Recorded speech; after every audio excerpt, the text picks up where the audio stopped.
Hello, everyone. I'm Bill Raggio. I'm a senior fellow at Foundation for Defense of Democracies and editor of FDD's Long War Journal. This is Generation Jihad, the podcast that covers all things in what used to be known as the global war on terror, but we now call the Long War.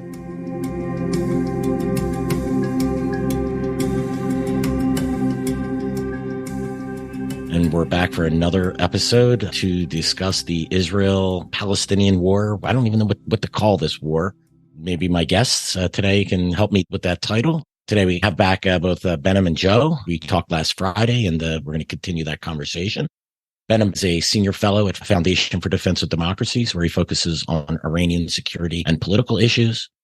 And of course, Joe Truzman, he's a research analyst at FDD's Long War Journal, where he focuses primarily on Palestinian militant groups and Hezbollah.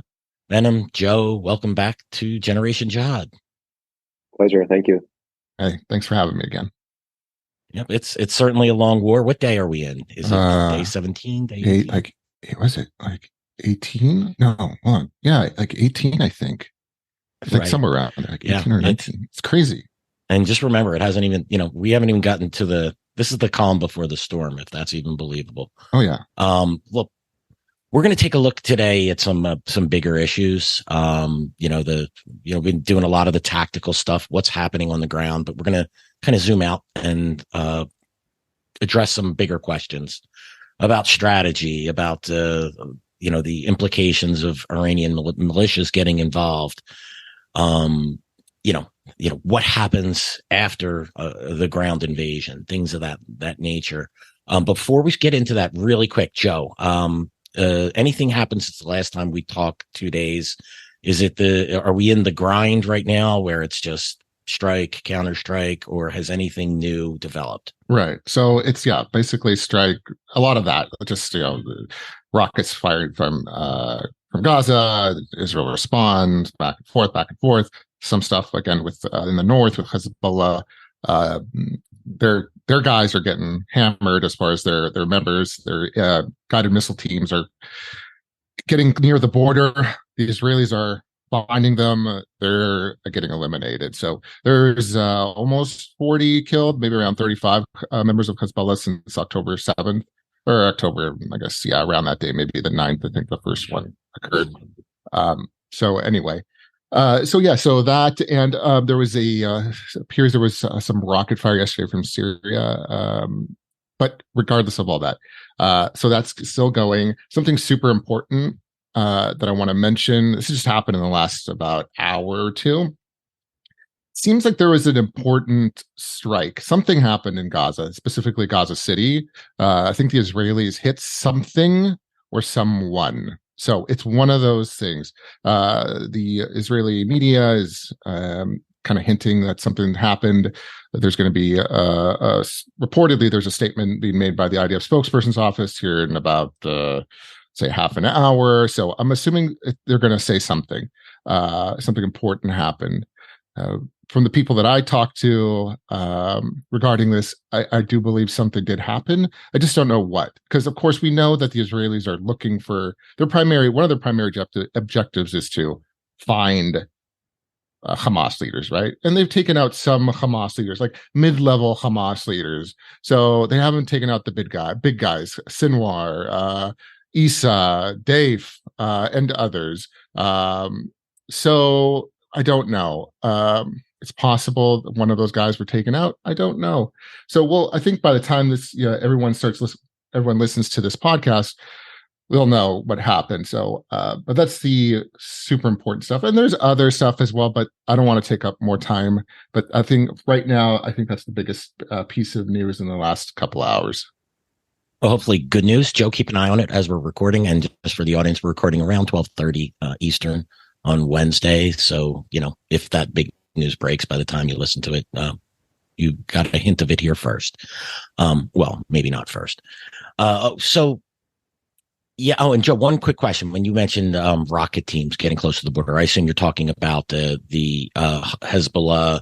They're firing anti-tank rockets, things of that nature. Not. Sorry. Thank you for clarifying. Yes, absolutely.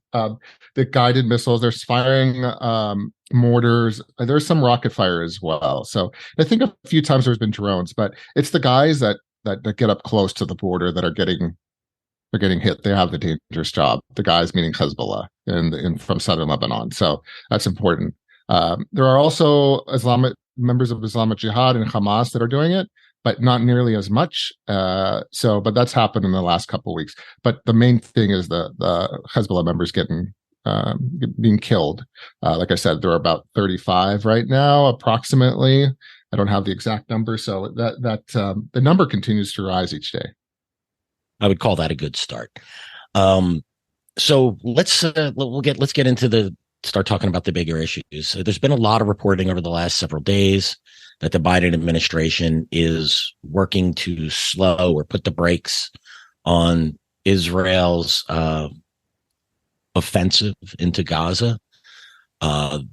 The concerns are over hostages. The U.S. wants to get its hostages out, get foreign hostages out. I find that a little ironic that there's not much focus on the Israeli hostages, as well as getting aid into Gaza, which I find to be a little bit absurd. You're at war with let's face it, Hamas. It rules Gaza. It is the governing body, and it essentially declared war on Israel with its.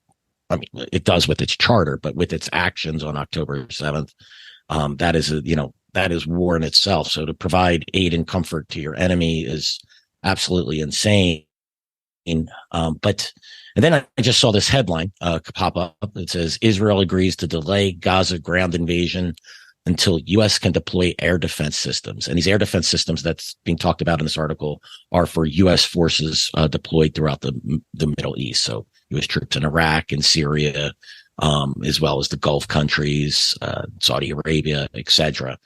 I'll start with you, Behnam. What is your perception about, are the Israelis making a mistake here by delaying this offensive? What are some of the potential impacts of them doing so? Do you think they're being strong-armed by the Biden administration to put the brakes on things? You mentioned the magic word, which is the P word, perception, and I actually think that is the most important but least spoken about element of this war, where you have even the bulk of the moderate Sunni Arab states talking about a ceasefire, as if October 7th itself did not happen, and that does not necessitate some kind of more kinetic or military response. You have the Iranians trying to create a division between Jerusalem and Washington, whose assets will get hit where and when, and making the defending party or the defending parties responsible for any violence that follows a terror attack. There may be some political motivation for the Biden administration to try to get Israel to delay, but I'm not going to read too much into that. Yes, I think what you said about the Gaza aid convoys, I mean, obviously Hamas controls the entire territory. Not only could they abscond with the aid, as you've seen them take fertilizer and develop, solid propellant for rockets, as you've seen them take piping and develop some of the aluminum tubing needed for rockets, as you've seen them do all this stuff in the past. Nonetheless, the perception of someone standing and offering the aid, I think, is going to be key to managing this information war. Just like you can't say on the one side, some folks saying that this is an open-air prison, and then also holding Israel responsible for trying to give Gazans jobs and economic opportunities. I don't know a lot of open-air prisons where you have those jobs and economic opportunities. So it is critical, I think, to at least even offer it to manage the perception of the way this war is being fought. Now, to the military side, to prevent Iran from being able to successfully divide Israel and America, Iran is threatening that it can't control its proxies. That's what Khamenei said, I think, just a few days after, I think on October 17th, he said that, the resistance cannot be controlled. Even Iran cannot control them. And that's designed to say, America, stop supporting Israel, and that you will come under attack. In fact, U.S. forces have come under attack almost just under 10 times, at least, with rockets and drones in Iraq and Syria. And I am for making sure wherever we are deployed does have appropriate air and missile defense coverage. We can't have a repeat of 2020 at all. We don't even have a good response ratio against the militias or their patron right now in Syria, let alone in Iraq. And if the delays in the Israeli ground invasion, as much as it may still provide Hamas political space and breathing room, and and creating more of these what is it called, human shields and things of that nature. It'll provide more time for planning on the Israeli side, and it'll provide more time for the U.S. to defend the architecture that it has in the region. So there is no soft underbelly. So on balance, as much as I could see it being a political problem, prudence dictates that the number of times Israel has gone to war with Gaza, struck targets in Gaza, and had land operations in Gaza necessitates us thinking this thing through, because this is going to be unlike anything else. And if that needs a week or 2 weeks, in my view, that's okay. But I'm not a general. Yeah, I'm going to share just a quick, and then I'm going to turn to you, Joe, on particularly on the propaganda issue. But look, Israel has mobilized over 300,000 troops. Question, they're sitting right now. Hamas right now is organizing. They're giving time and space to plan its defense as well. And I always believe that, actually, I'm certain there's a ticking clock on Israel once these conflicts begin. And I think extending them and dragging them out works against Israel. I also happen to just lean towards, particularly in situations like these, into taking action. I believe in taking the initiative. Look, if I think if Israel hasn't figured out its strategy, and we'll get into this a little more, figured out its overall strategy for Gaza by now, well, look, the reality is if they do go in on the ground, it's going to be a lengthy operation, and they have the time to figure out what the end game is. And we'll talk about that actually in the next question as well. But Joe, to Behnam's point about the propaganda, does it matter if the U.S. or if Israel is showing that it's willing to send in aid to Gaza? Does that convince anyone in your estimation? I mean, do the pro-Hamas people, does the Arab street, do the Arab governments, are they swayed by this type of argument? Or, in essence, are we just pissing in the wind? And I think you can probably figure out which side I come down. But you are certainly willing or allowed to disagree. Right. The way I view it, if people have already made, whether it's the Arab streets or Arab governments or anybody in the region, I think that people have already made their minds up. Okay, I'm sorry, but that's just what I'm seeing. And so either you're against what Israel's been doing as far as the response, or you're completely for it. So I don't think a lot of people are going to be changing their minds about aid. And don't get me wrong, I'm not saying that aid is wrong or things like that. I'm not saying that. I'm just talking about, just how people are thinking, right? So yeah, but there is propaganda value to it, and terrorist groups in Gaza are taking advantage of it. I'll just give you one example. So yesterday, Abu Hamza is he's a spokesperson for Islamic Jihad's so-called military wing. Again, I've said it before, there's no difference between, as far as Palestinian armed groups, there's no difference between a military wing and a political wing. I'm hearing that a lot in the news. Oh, it's this political bureau, this political bureau, that of Hamas or whatever. They work together. There's no firewall between the two. Okay, so I just really want to emphasize that. So that being said, this Abu Hamza guy is saying, a military spokesman is saying, published a statement just basically deriding the Israelis, saying, well, is something to the effect that you guys are just sitting out in the Gaza periphery, just waiting and wasting your time for a ground war, right? So they know that they're out there waiting and just things are getting delayed. And of course, he derided the United States, calling him, of course, the great line of that we hear a lot. So we've heard a lot that America is the great Satan. That's so anyway. So there's some propaganda coming out of it, especially from the armed groups. But yeah, I don't. All of this is just. I think this delay with the Americans and the Israelis, I don't think it's a big deal, really. Because the thing is, the Americans, the U.S. government, and of course other governments as well across the region, they're very worried that a this region is going to spiral out of control, right? Because there's been threats from Iraqi militias to target U.S. troops, and they've done it already in Iraq and actually in Kuwait and the UAE. So and that came out yesterday. So there's a lot of tension in the region, and I think they're being careful. So taking things slowly as far as the United States and Israel. So yeah. Yeah, but I just think this makes. Oh, go ahead, Behnam. Yeah, go. Sorry to interrupt, Bill. I have a quick two finger, and I wanted to mention something on your first question. I know Joe is definitely the most news savvy, and I definitely don't even have Twitter, but I have the luxury of having this conversation with you on one phone and look down on my other phone. And I just saw something come in less than an hour ago, not to derail the conversation, but to go back to what else is happening. There's this Wall Street Journal story that's breaking less than an hour ago about these fighters having trained in Iran. So hopefully that changes the nature of the political debate in these capitals, where we have the disconnect the dots phenomenon between patron and proxy. The Wall Street Journal was also this paper about 2 weeks ago that ended up saying that Iran did green light the operation from Lebanon and was involved in the training. But now we have more direct evidence of this coming from their regional reporting. So I just wanted to get that on folks' radar.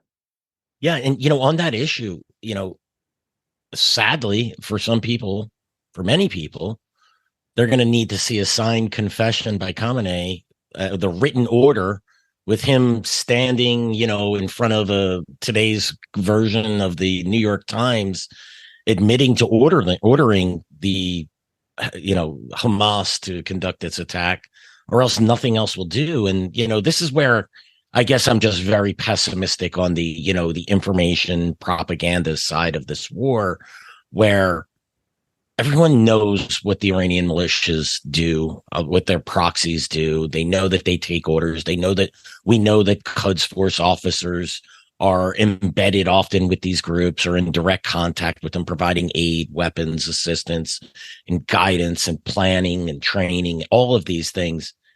And yet, as you said, Behnam, right, as soon as a conflict like this breaks out, everyone wants to disconnect the dots. This is part of where I'm just like, let's get this on. Let's get this over with. Let's get this started. Because the longer this drags out, to me, the weaker Israel looks, the weaker the U.S. looks. And these groups, primarily, they know nothing but strength. They view indecision, delay, empty threats, failure to respond, like the Iraqi militia and Syrian militias attacks on U.S. bases. It's all viewed as weakness, and it could actually lead to worse consequences, in my opinion. That's just my experience with jihad. Or I'll just put them under the broad, better umbrella of jihadism. Even when I covered the drone campaign, you know what? Their leaders were getting killed at a pretty good clip, not enough to destroy Al-Qaeda and other groups. But you know what their response to that was? They're just afraid to fight us on the ground. They viewed the drones as something dangerous to the groups, but as a form of weakness, because we wouldn't go into North and South Waziristan and Pakistan and fight them toe to toe. That was, so I always try to look at this from the enemy's perspective. And when I look at it through their eyes, what I see is delay, I see weakness, I see indecisiveness. And that can lead to worse things. But, on the issue of the, go ahead, Behnam. Sorry, not to keep interjecting. I will say this. Go for it. I see a big difference between a delay in U.S. returning fire, especially if it's received indirect fire in Iraq and Syria, than the nature of this Israeli military response against Gaza. It's not that the Israelis aren't responding; they are striking targets. Their aerial campaign is well underway. Yes, they may have had to have plans in the reservoir for a land invasion of Gaza, but I don't think any of them thought it would be on the back end of the slaughter of 1,400 civilians in this fashion. So it does necessitate a little bit of creative thinking.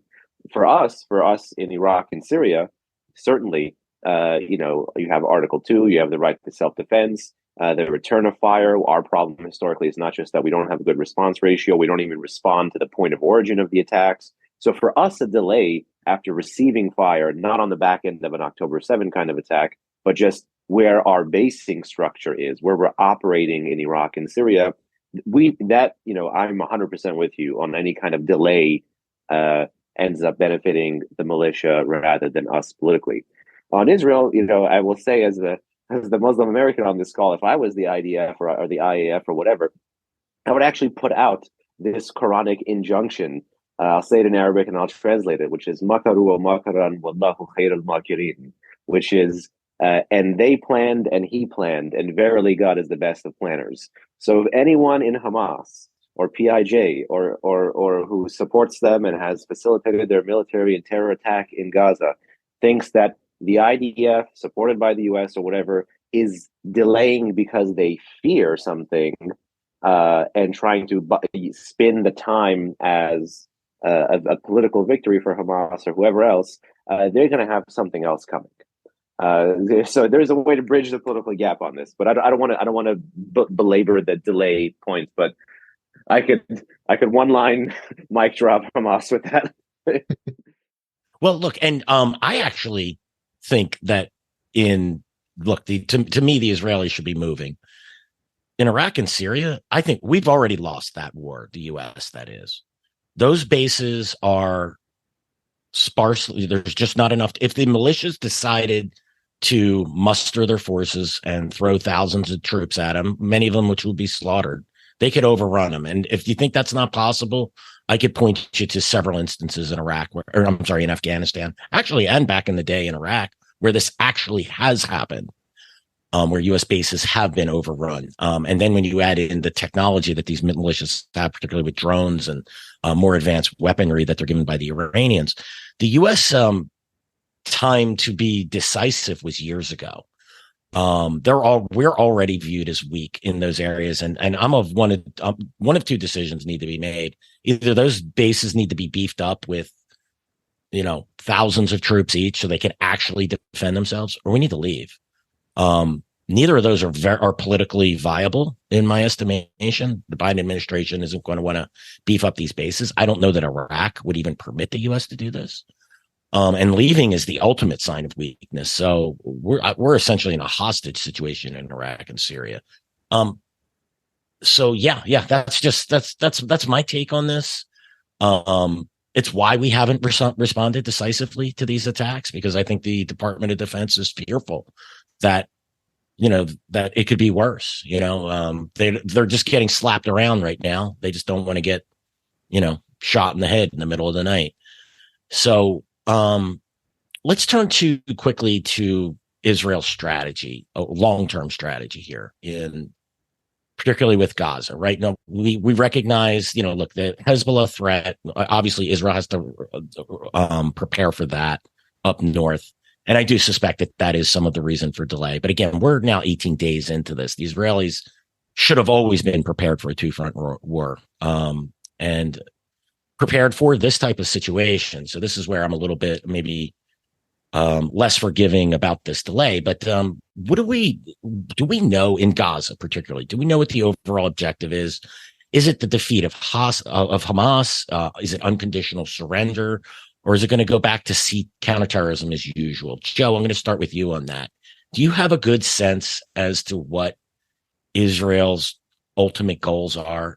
Look, we are all in belief that Israel's going to launch a ground invasion if it wants to defeat Hamas, which I do think we can agree is one of the goals, that it's going to have to go in on the ground. But do you have a sense at this point in time as to what Israel's ultimate objective is in Gaza? Right. Well, they want to they can't live with Hamas beside them anymore, at least after what happened on October 7th. Right. So from what my understanding is that they want to rid Hamas or get rid of Hamas out of Gaza. Right. So that's but I'm getting a sense that there isn't a good plan to execute that, because we've got to remember it's Gaza, right? So it's not just, you don't just go in there, we're going to take out a few guys and that's it. It's way more complicated than that. And I've been speaking to people that are familiar with what's going on in the region, and I'm totally being cryptic for a reason. And it's just, there's a lot of confusion of okay, well, you go into Gaza, okay, what are you going to do exactly? And then what's the plan after? Nobody, my sense is that nobody really understands or knows what's going on there. Okay. Because the problem is, and we've talked about this before, Hamas isn't only in Gaza, Hamas is in Turkey, Hamas is in Doha, or in Qatar, Hamas is in Malaysia. So Hamas isn't just Gaza. So, and then as well as, well, if you're going to get rid of Hamas in Gaza, well, what about the West Bank, right? You're going to have to operate in the West Bank as well. And not like we saw in Jenin in July, where it was just, it was a few days of taking out some terrorist infrastructure. This is going to be something, it would be significant, right? So yeah, there's just a lot of I don't knows, a lot of confusion. What the Israelis are planning to do exactly? Yes, I understand their goal is to get rid of Hamas. Maybe globally, I don't know, but at least in Gaza, right? And I'm assuming the West Bank, but I don't know. I don't get the sense of how they're going to do it. What's the plan? Are they going to reoccupy Gaza? Or I'm sorry, let me reiterate that. Are they going to occupy Gaza? I don't know. It just doesn't seem. This seems like something that's going to take many, many, many months, probably years. And then and I know the Americans are saying are trying to remind the Israelis that, hey, look what happened in Iraq to us, right? Trying to take over, like Mosul, for example, and all about that bill. So it's not easy, right? It takes a long time. So I don't know. It's just a lot of confusion. I'm getting more than anything, and I wish I could really answer your question, but I can't. Well, listen, not a non-answer. I mean, this is part of the problem, right? This is what we're getting at. We don't know. We're trying to game this out. The fact that we haven't heard a clear, articulate strategy 18 days into it is concerning. Some advice to any Israelis listening in the Israeli military or government: do not take advice from U.S. generals. They lost 2 wars. I wouldn't take any advice from them. Take our weapons. Take the promise of support if Hezbollah intervenes, but don't listen to them when it comes to counterinsurgency or any of this other nonsense or proportionate force and things of this nature. 0-2 in Iraq and Afghanistan, and Somalia ain't looking so good either. So, yeah, Behnam, and Joe, by the way, you hit on it. What is, look, so one of the things that I'm in agreement that like the Israelis should be pushing into Gaza, that they have to root Hamas out from Gaza. That has to be done. To me, the sooner you start that, the better, for reasons I had mentioned earlier. And it's going to be lengthy. They have time to figure out the what next while they're doing this. Governments certainly are capable of doing it. They don't have to have the answer of what to do 6 months from now when they have 6 months of work ahead of them. As long as they come up with that answer within the 6 months, we'll be fine. Behnam, what's your perception of this situation? Where do you think, how does Israel deal with this? Particularly, you have the Iranian aspect, right? You have all these groups, as Joe had mentioned. They're in Turkey, they're in Qatar, they're in Syria, they're in Lebanon. Hamas isn't just Gaza, which really complicates this. Look, my answer to some of that is Israel, get your assassination campaign up. It's time for some of these guys to trip downstairs and drown in bathtubs and choke on chicken wings and things like that. And, car failures. But that's one way to do it. But that also requires serious commitment. But these are the things that have to happen. Behnam, what's your take on the situation? What do you have a sense for an end game here? I think sometimes people in DC say that I, give too much credit to Iranian strategy, or sometimes that I say that the Iranians have more strategic capabilities than tactical capabilities. I'm not in the business of granting America's adversaries this kind of honorific. The reason I say some of the things I say and what I'm about to say now is that, unfortunately, the nature of our warfighting, and by our warfighting, I don't mean just America, I mean the Western world, and the nature of our politics, and I don't mean America again, I mean the Western world, and I'm putting Israel in both of those, has been quite public for the past few decades. And even if there is no sustained political interaction with America or with Israel through the Islamic Republic, they have learned a lot from the past 3 or 4 decades. And in particular, the past 3 decades, Khamenei, Iran's supreme leader, is the longest serving autocrat of the Middle East. He didn't get to be that way by accident. And Bill, you routinely say this: don't deny your adversary of agency. You don't need to ridicule them. You need to see the world as how they see it. This guy, this regime, which if you take out oil from the GDP earnings, even though last year they had about 56 billion in non-oil exports, that's the highest ever. Still, the economy, how an economy that small is able to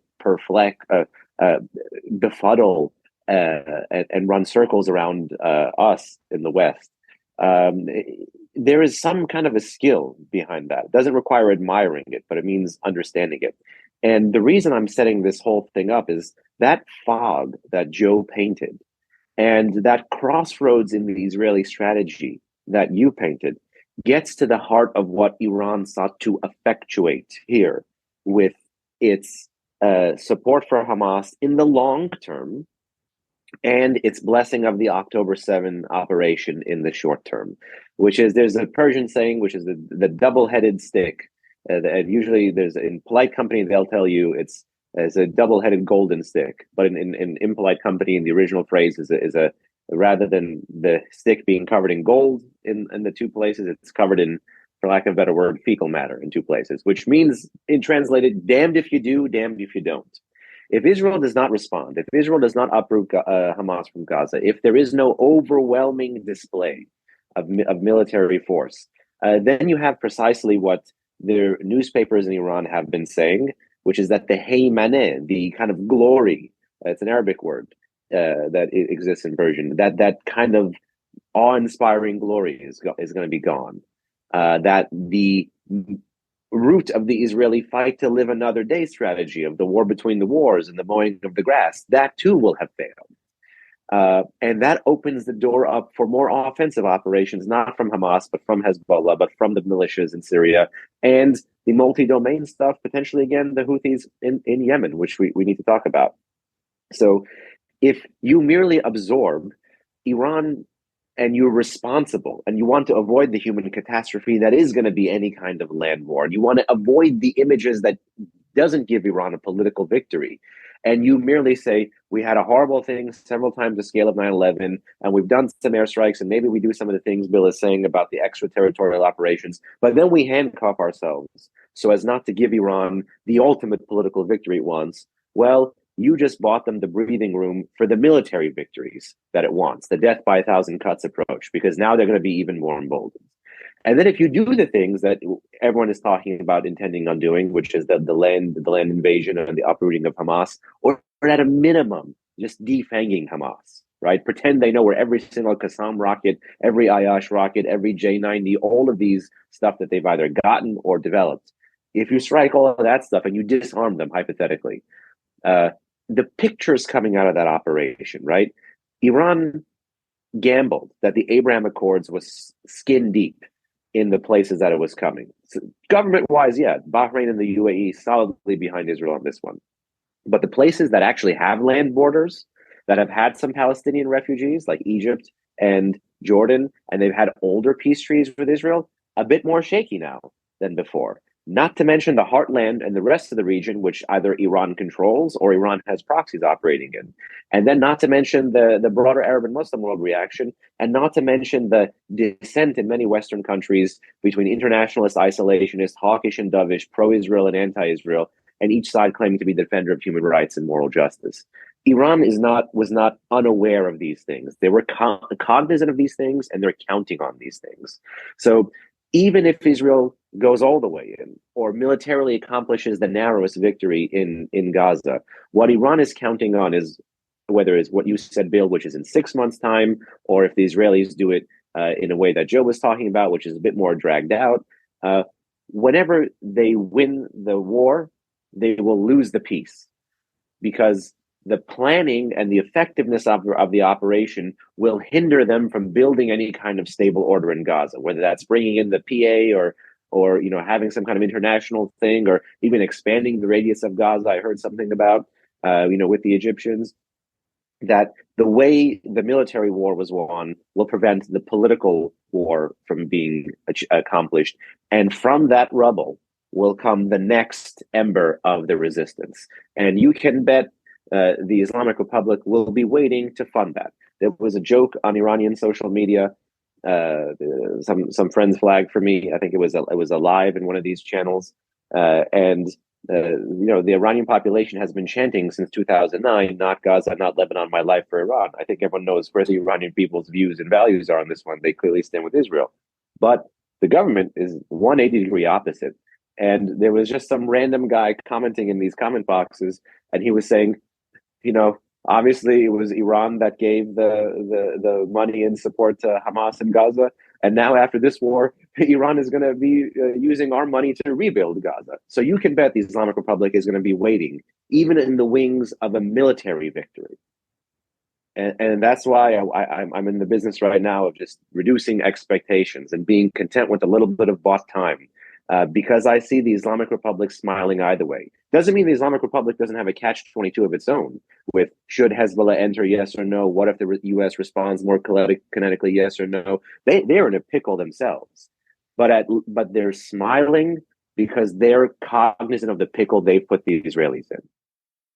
I actually concur 100%, Behnam. And you're absolutely right. I always say you have to respect your enemy. Right. That doesn't mean I like him. It doesn't mean I'm being complimentary. And look, I was accused of the same thing with the Taliban. And, we all saw how that one worked out. You're right. This is Israel is, has no good solutions. To me, the worst solution, though, is indecisiveness, is not going in. I don't think Israel has a chance if it doesn't tackle Hamas head on.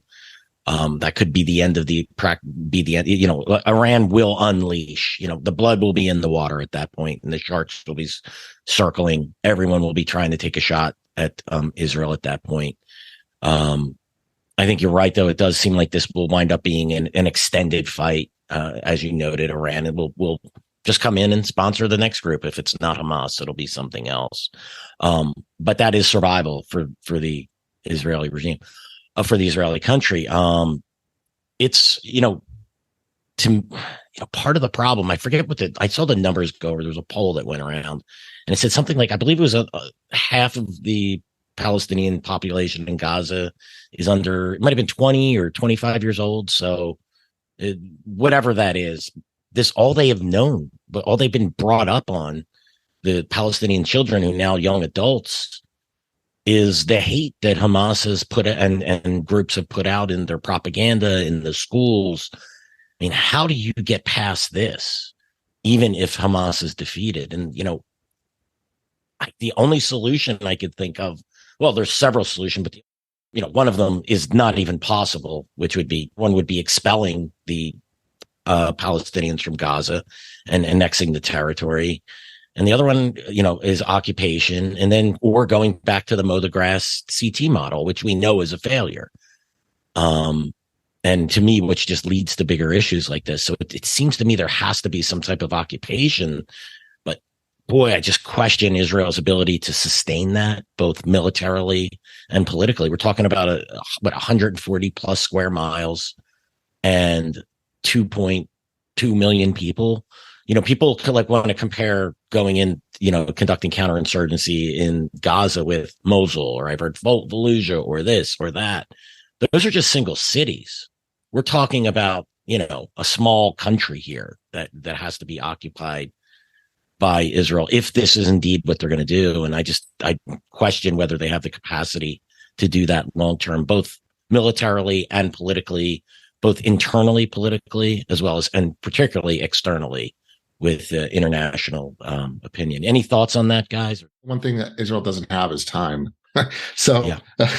So that kind of goes to the political aspect of what both of you have talked about. So, yeah, I mean, you see it in the media, protests, things like that, and obviously there's pressure from other governments. So, and I've been saying this since the beginning.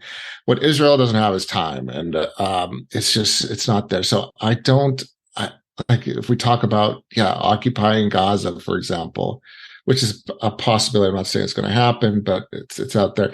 I don't think they have the time to do that. But this is going to be to remove Hamas from Gaza, or as it's been said already, to defang if they want to defang Hamas from its military capabilities.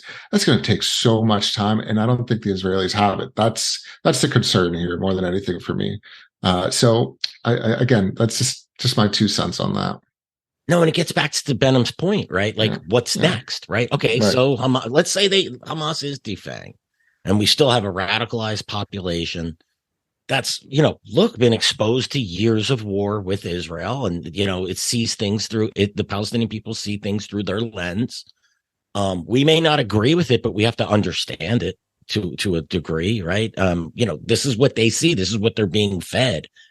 Just defanging the Gaza, it doesn't, that's not the answer to, well, what next? And a lengthy occupation, I really do think that the Iranians thought this one through. They've killed several birds with one stone by supporting Hamas to launch this operation. They killed the Abraham Accords. They've put the U.S. in a really precarious situation with its basing, particularly in Iraq and Syria. It's gotten Arab countries not friendly to Iran to take a position on the Palestinian issue. It's, reinvigorated the Arab street, which has been quiet for a decade now, and, put Israel really in an impossible situation. But let's move on to the next issue here. The potential for this war widening outside of Israel, right? As obviously possible, and if not likely, that once the ground offensive in Gaza begins, that Hezbollah is going to weigh in.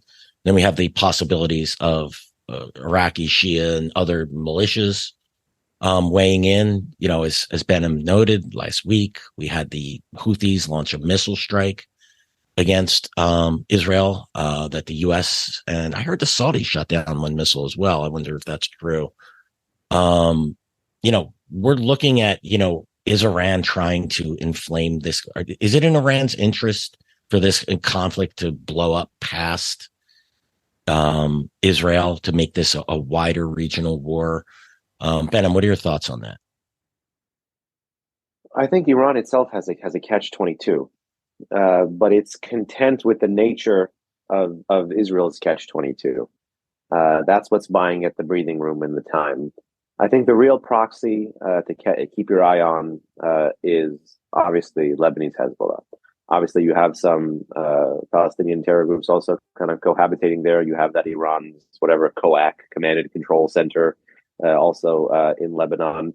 But if the Reuters report that from a few days ago we saw remains true, Iran wants two different conflict circles. One aimed at America to reduce American political support for Israel and to bank on American risk aversion and casualty sensitivity to not come to Israel's aid, such that Israel may not be able to militarily accomplish its objective, which on a good day would be removing one element of the axis of resistance off of the regional chessboard, if you will.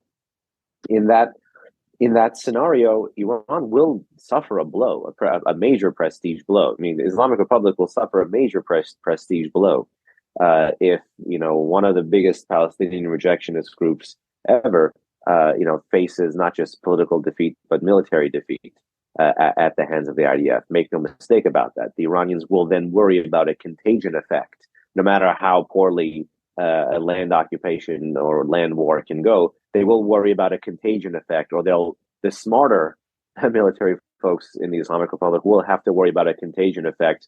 Will the Israelis want to ride a high and maybe not move to defang Hezbollah, but go deeper against the militia infrastructure in Syria that reinforces Hezbollah?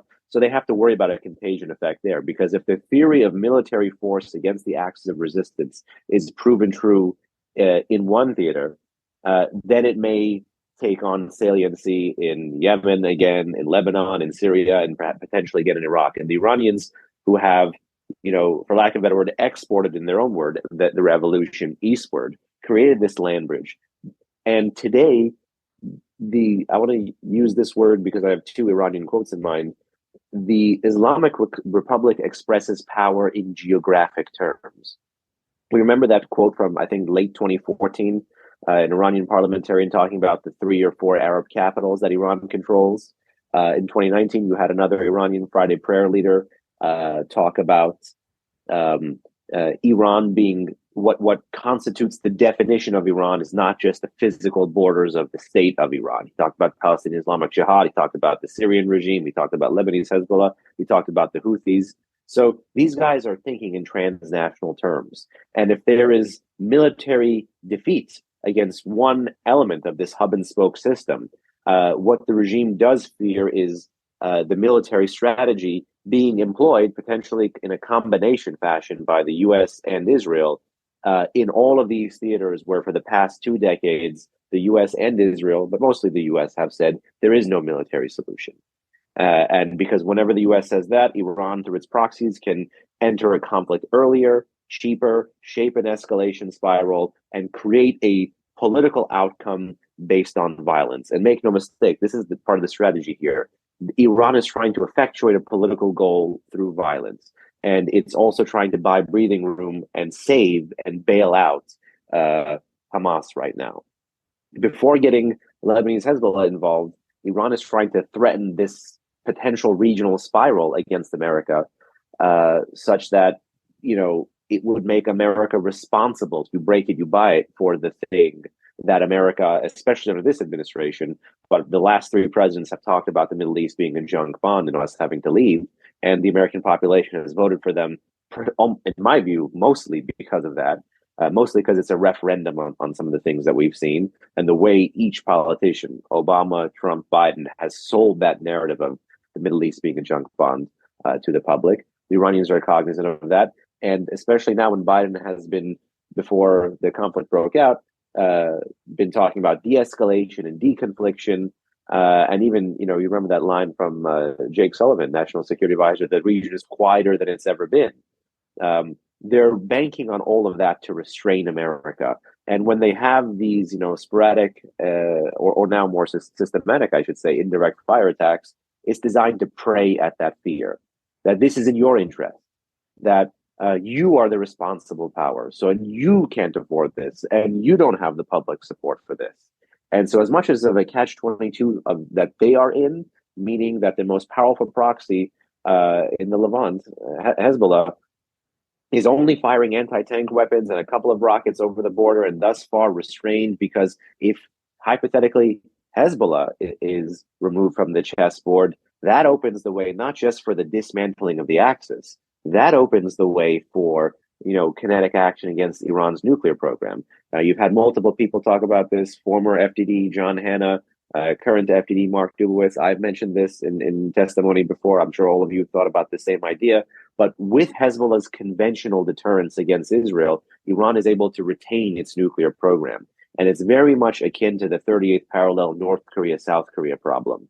Use conventional firepower to safeguard your nuclear capability. And in this instance, that is Iran's catch-22. At what point does Hezbollah come in? Is Blinken's recent commentary about Iran not getting involved really actually commentary about Hezbollah not getting involved? And so as much of it of a strategic kind of damned if you do, damned if you don't, that the Iranians have tried to foist onto the Israelis, make no mistake, they're also in a pickle. And that's why I think forceful U.S. responses against where the U.S. is coming under attack, the bolstering of the defenses, both naval and on land, for this whole unmanned aerial threat spectrum, that should be, price floor, least common denominator approach that we're taking before we move to, something potentially offensively, or before the Israelis move in with their operation. But I think that's how they see it. Now, a quick follow-up. Do you think that Iran would be... So, look, we discussed, we think the Israelis would certainly have a hard time dealing with Gaza alone. If it's embroiled in the second front, do we really think that the Israelis can destroy Hezbollah or just set them back here, right? The Israelis, look, going into Gaza would hurt Hamas. And I think that my estimation, this is just, me gaming this out, I think the Iranians would be perfectly fine with losing Hamas as long as it weakened Israel. And if it had the effect of the U.S. retreating from the Middle East, that's a win. I understand what you're saying about Hezbollah being its premier proxy, but I don't think the Israelis would really have the ability to root out Hezbollah. It doesn't have the appetite for going back into southern Lebanon. I mean, it's not even southern Lebanon anymore. The Hezbollah essentially controls that government, does it not? Yeah, and I mean, this is also part of Iran's gamble. How effectively could the Israelis not just do a two-front war, but how effectively, at a minimum, could they do two-front deterrence against this Iranian network, or multi-front deterrence? How can you hold off the Syrian and the Lebanese front while you are trying to support the land component of the campaign against Hamas in Gaza? But I still do think that Iran doesn't want Hamas to be taken off the chessboard. What is unclear right now, and what that Reuters report was saying about, Iran greenlighting Lebanese Hezbollah to only partially get involved in the low intensity attacks from the U.S. in Iraq and Syria, is that Iran is also trying to avoid direct blame right now.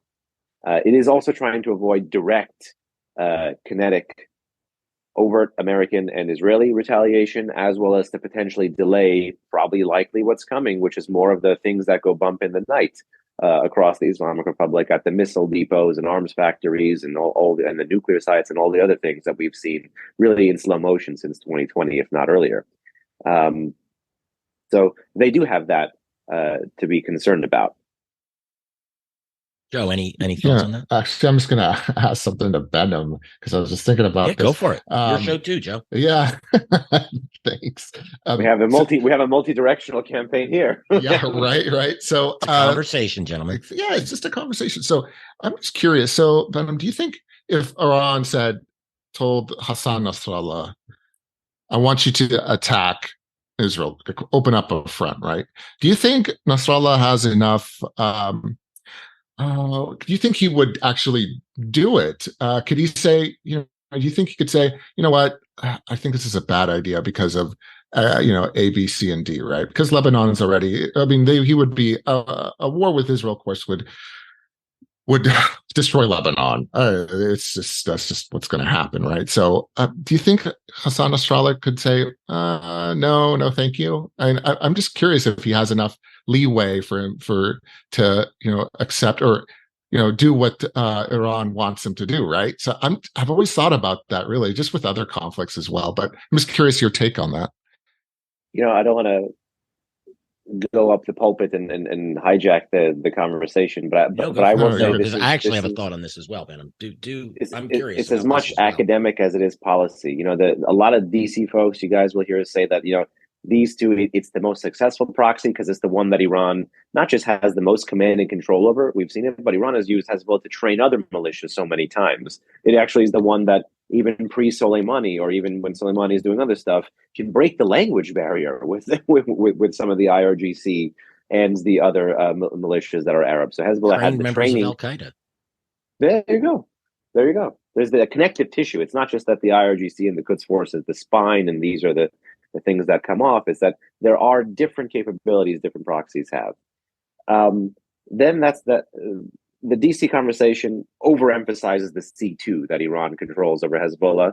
The academic conversation talks about what is it called? A principal agent problem, where the more powerful the agent becomes, kind of like, well, they have the state now, they have these own capabilities, narco trafficking and everything else has given them significant revenues. They get their own remittances. They've really, even though they get minimum 700 million, but probably more from Iran a year, they have other revenue streams as well. They have a broadening constituency. They also don't want to lose literally the state that gave them all this stuff, which is what Joe was talking about. This school would say they have an incentive not to fire.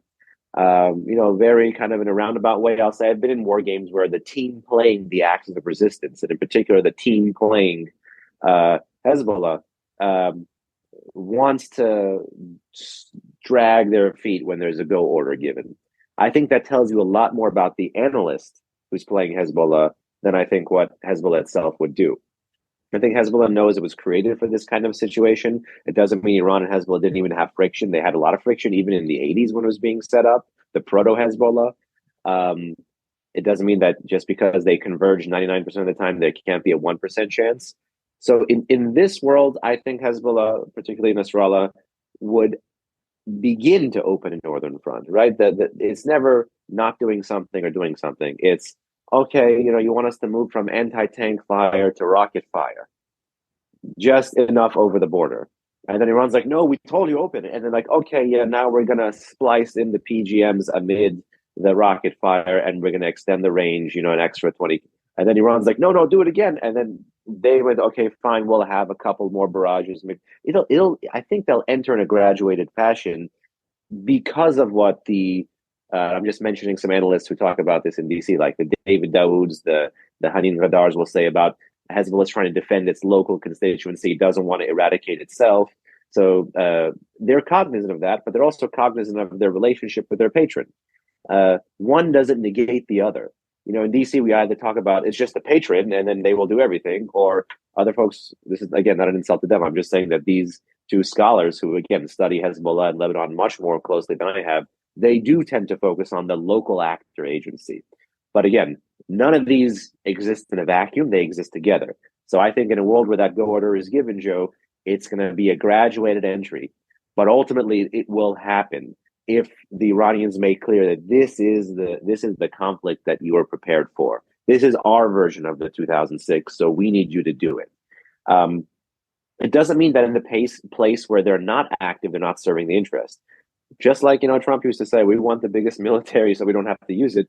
Iran wants this thing so that it can have the death by 1,000 cuts against Israel. But until it gets there, Iran wants this thing for the conventional deterrence to prevent Israel from having any kind of kinetic response from Israel to Lebanon, but most definitely any kind of kinetic response from Israel to Iran. So even in the world where it doesn't fire, the presence of the fangs in many ways is still a handicap to Israel.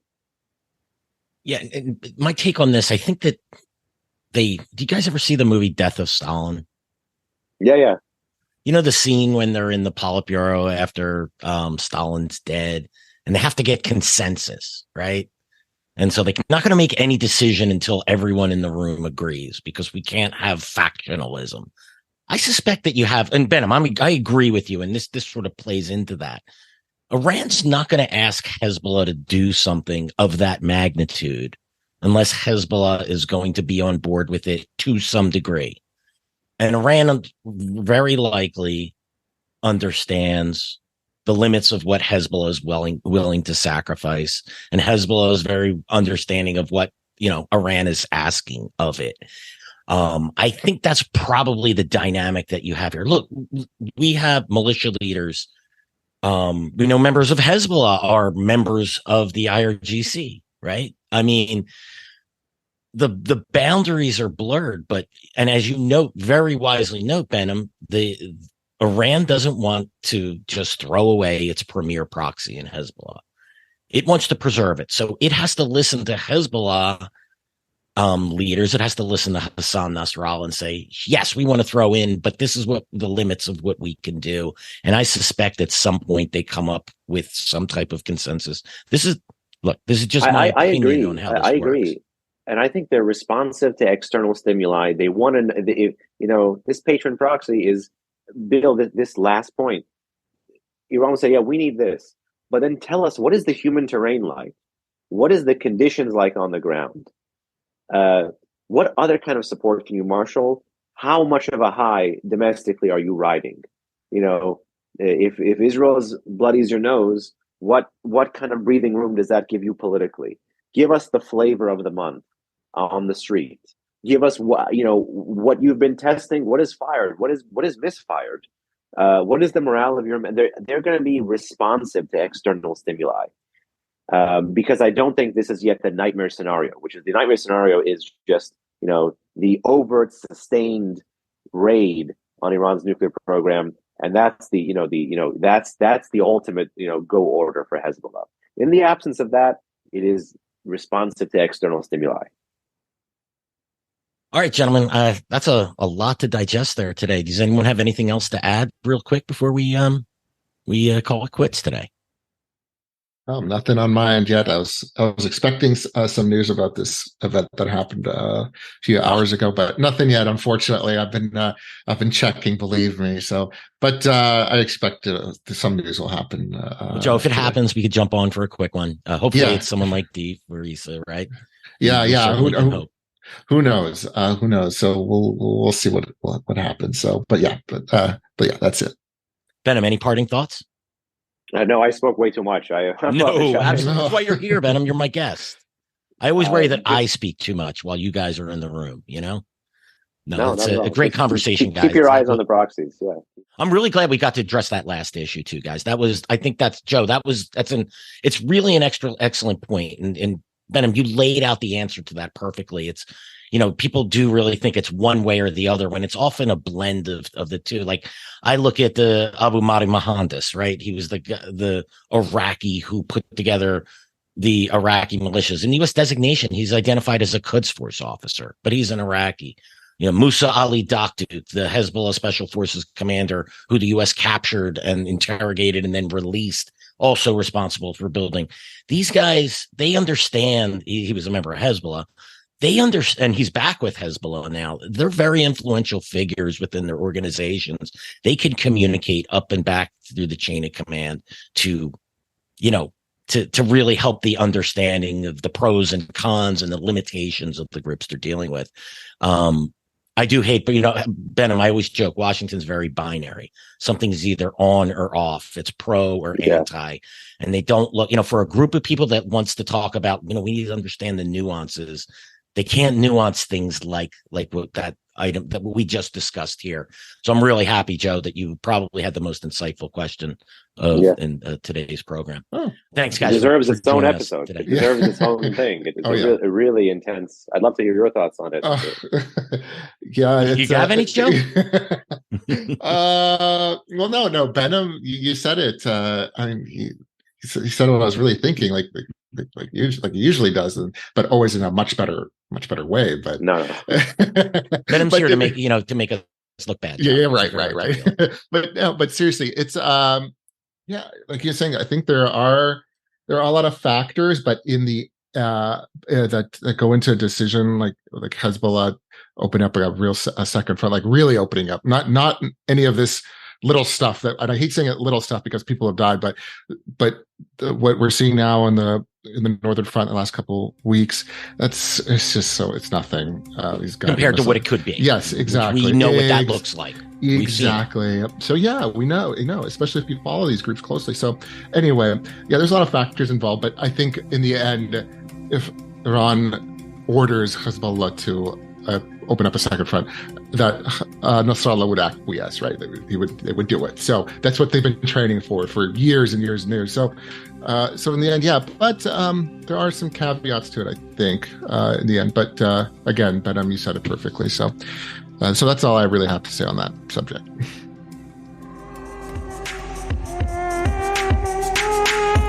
Gentlemen, thanks again for joining us for today's episode of Generation Jihad. Just a reminder, you can find us on YouTube, Apple, Spotify, and anywhere else you listen to podcasts. Make sure you subscribe and leave us a review, preferably a positive one, but only if we earned it. Thanks again, and we'll see you all again soon.